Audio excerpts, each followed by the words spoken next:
Coba mas, Loh, tumben lo nelfon aku. kenapa? Tumben nelfon saya, ada apa? Duh, lu sampean WhatsApp sama saya lupa dah. Ya enggak sih, Terus? ya enggak direspon lagi ya diam-diam. Lo karena tadi ada anak libur. Karena kan lambain. Tadi ada libur. Terus ngancani bojo, ya diutamakan dulu bojonya. Piye? Oh iya tentu no. Untuk mengutamakan si Iliani ya gue dimarah. Nah, disuruh tidur di luar, adem. Tambah selimut. Nah ya, Jadi pengen dulu. bagaimana? Enggak, cuma mau ngomongin itu kan. Aku kemarin kirim foto Mbak yang katanya hilang. Tapi Terus? cuma di Facebook. Kalau yang lainnya aku kurang paham nih. Enggak. Nanya ya. Enggak. Yang hilang ini siapanya sampean? Aku juga nggak kenal sih mas. Cuma itu tuh aku lihat di Facebook gitu loh. Mbaknya yang upload itu tuh nyari gitu loh. Soalnya kan gini nih Mbak. Jadi hilang ini kan banyak soal. Bisa jadi punya utang nggak dibayar. Bisa jadi dia nggak mau diganggu keluarganya. Bisa jadi dia diteror, ya kan? Iya. Jadi kan kita nggak tahu yang nyari ini apakah benar-benar bagian dari keluarganya atau justru orang-orang komplotan yang ingin meneror si mbaknya. Makanya kadang-kadang kalau dicari orang hilang itu kita mau butuh data komplit. Kalau bisa orang tuanya siapa, yang menelpon juga orang tuanya. Memang orang tuanya mencari. Karena kan walaupun orang tuanya kan kadang-kadang kemarin juga ada cerita di mana bahwa teman-teman itu memang pingin menghilang dari keluarganya karena keluarganya morotin duit aja kan. Iya. Berapa duit dikasih diporotin aja kan kayak gitu. Sebenarnya anaknya nggak ada masalah, anaknya baik-baik saja. Dan sengaja memang nomornya keluarga diblok atau dia ganti nomor baru dan dia juga nggak pakai sosial media. Tapi kalau benar-benar keluarganya jadi hilangan kontaknya itu karena ibaratnya sebenarnya dia nggak kenapa-kenapa, terus tahu-tahu hilang, nggak ngerti, nggak paham, ya kan? Nah, kita bisa karena pos-pos untuk mencari orang-orang itu kalau memang tidak menghubungi dan keluarganya baik-baik saja itu kan tidak mungkin banget.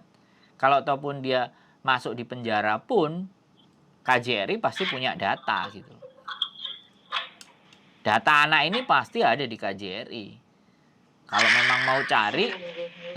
memang mau cari, ya paling tidak keluarga yang bersangkutan atau kakaknya ada di dalam satu kakak dengan anak ini, sehingga bisa ngelaporin ke KJRI karena bagaimanapun KJRI pasti akan pegang data setiap anak yang mau terbang ke Hong Kong gitu loh. Halo? Ini putus ya teman-teman. Jadi saya juga nggak ngerti. Minta tolong dicariin orang. Sekali lagi kalau asalnya juga kita nggak paham dan dia tidak jadi bagian dari keluarganya, yo bagaimana, bingung kita mau bantunya.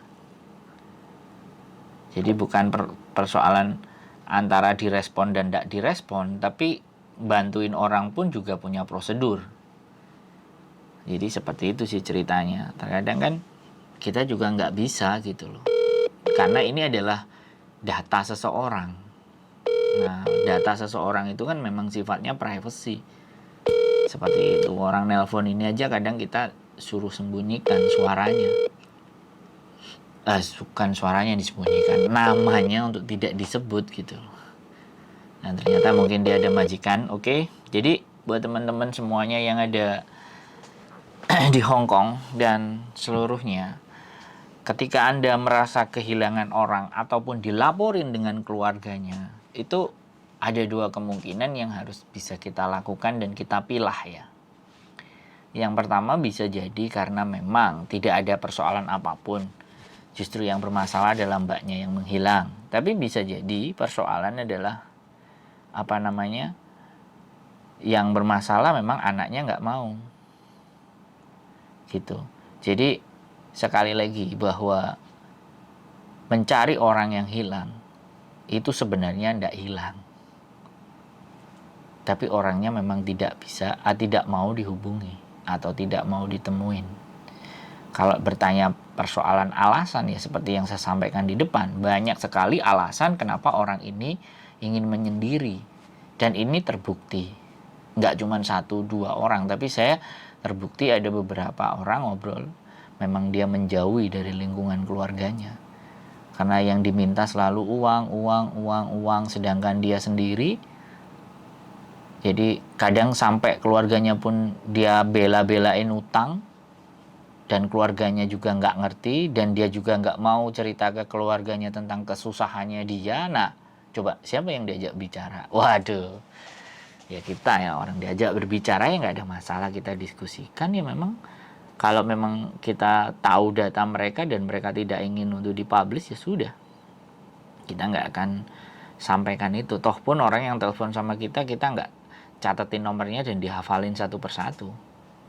Udah selesai ya sudah gitu loh. Tapi kalau dia ternyata memang persoalannya berat dan dia butuh bantuan dan ternyata kita timbang, kita analisa dan kita harus bantu, ya why not? Kenapa tidak, kita harus bantu. Tapi terkadang juga seperti yang kemarin saya ceritakan, yang jadi tidak semuanya orang yang bermasalah itu masalahnya karena kesalahan orang lain, bukan, tapi ada juga karena kesalahannya dia sendiri, ya kan? Apalagi orang-orang yang notabene-nya berhutang. Orang-orang kalau berhutang ini nalar dan logikanya itu juga sudah terkadang itu, saya bilang ya, mohon maaf sekali lagi agak sedikit kasar, bergeser gitu loh. Dia akan mencoba menghalalkan segala cara untuk menutupi hutang yang lama, nambah hutang yang baru, gali lubang, tutup lubang, gali lubang, tutup lubang. Nah, makanya kalau berbicaranya yang permasalahan tentang uang, makanya kita harus lebih berhati-hati. Diwaspadai saja buat teman-teman. Kalau sudah pertemanan itu dilandasinya karena uang, ngomongin tentang uang, ini dangerous, ini bahaya. Teman-teman harus bisa mewaspadai hal itu. Karena bagaimanapun dan seperti apapun, di muka kita nggak ngerti, di belakang juga seperti apa.